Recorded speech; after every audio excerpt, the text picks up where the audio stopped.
শিৱসাগৰৰ ঐতিহাসিক ৰংছাই বিল সংযোগী এটা বহু পুৰণি জলাশয় তথা খাৱৈ পুতি ONGCয়ে পথ নিৰ্মাণ কৰা কাৰ্যৰ বিৰুদ্ধে তীব্ৰ ক্ষোভ প্ৰকাশ স্থানীয় ৰাইজৰ।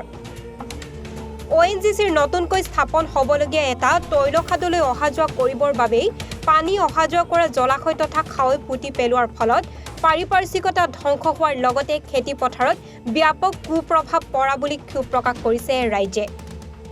সম্পূৰ্ণ মাটিৰে পুতি পেলোৱাৰ ফলত স্থানীয় ৰাইজৰ অতিকৈ আপোন মৎস্য উৎপাদনৰ স্থলী ৰংছাই বিলখনো ধ্বংসৰ মুখলৈ ঠেলি দিছে। ইয়াৰ পৰিপ্ৰেক্ষিতত সম্পূৰ্ণ মাটিৰে জলাশয় তথা খাৱৈ পুতি অহা যোৱা কৰা পথ নিৰ্মাণৰ পৰিৱৰ্তে পানী অহা যোৱা কৰিব পৰাকৈ সৰুকৈ হ'লেও দলং নিৰ্মাণ কৰাৰ দাবী জনাইছে ৰাইজে। উক্ত স্থানত দলং নিৰ্মাণ কৰিলেই ONGCলৈ বাহন অহা যোৱা কৰিব পাৰিব আৰু জলাশয়ৰ পানীও বৈ যোৱাত বাধা নাথাকিব।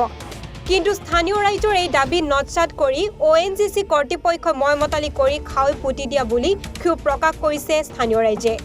অচিৰেই দাবী মানি নললে ONGCৰ বিৰুদ্ধে বৃহৎ অঞ্চলটোৰ সকলো ৰাইজে তীব্ৰ প্ৰতিবাদ সাব্যস্ত কৰিব বুলিও হুংকাৰ দিছে।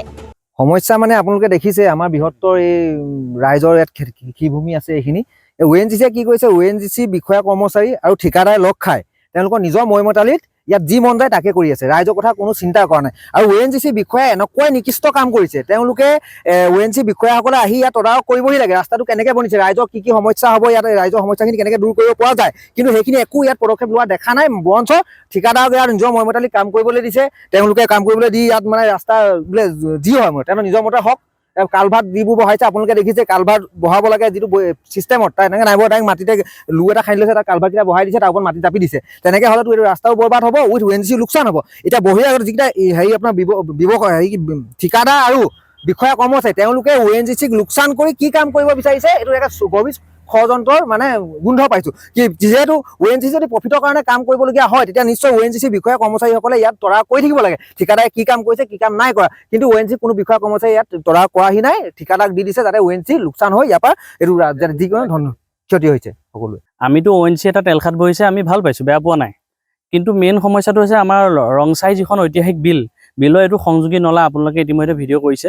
সংযোগী নলাটোৰ মেইন যিটো নলা, ঐতিহাসিক নলাটোৰ যিটো ওপৰেদি ৰাস্তা গৈছে, ৰাস্তাটোৰ ওপৰত সম্পূৰ্ণ মাটি পেলাই বন্ধ কৰি দিয়া আছে। এটা চাইডে পানী যাব পৰা নাই, এটা চাইডে সম্পূৰ্ণ খেতিপথাৰত পানী জমা হৈ আছে।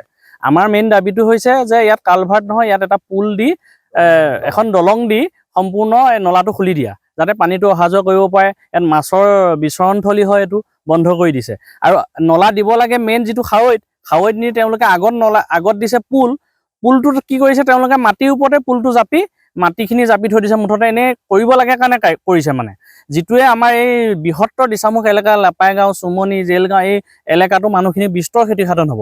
আমি এটাই দাবী উত্থাপন কৰিছোঁ আজি যে তেওঁলোকে অতি কম সময়ৰ ভিতৰতে এই মাটিখিনি উঠাই পানী যাব পৰা ব্যৱস্থা কৰক, ইয়াৰ এখন দলং ব্যৱস্থা কৰক। নহ'লে কিন্তু সম্পূৰ্ণ বৃহত্তৰ দিচামুখৰ ৰাইজে ডাঙৰ প্ৰতিবাদী কাৰ্যসূচী গ্ৰহণ কৰিব। তেতিয়া কিন্তু প্ৰশাসন বা ONGC কৰ্তৃপক্ষই আমাক দোষাৰোপ কৰিলে নহ'ব। শিৱসাগৰৰ পৰা ৰাতু কুমাৰ দাসৰ প্ৰতিবেদন, NFR 24।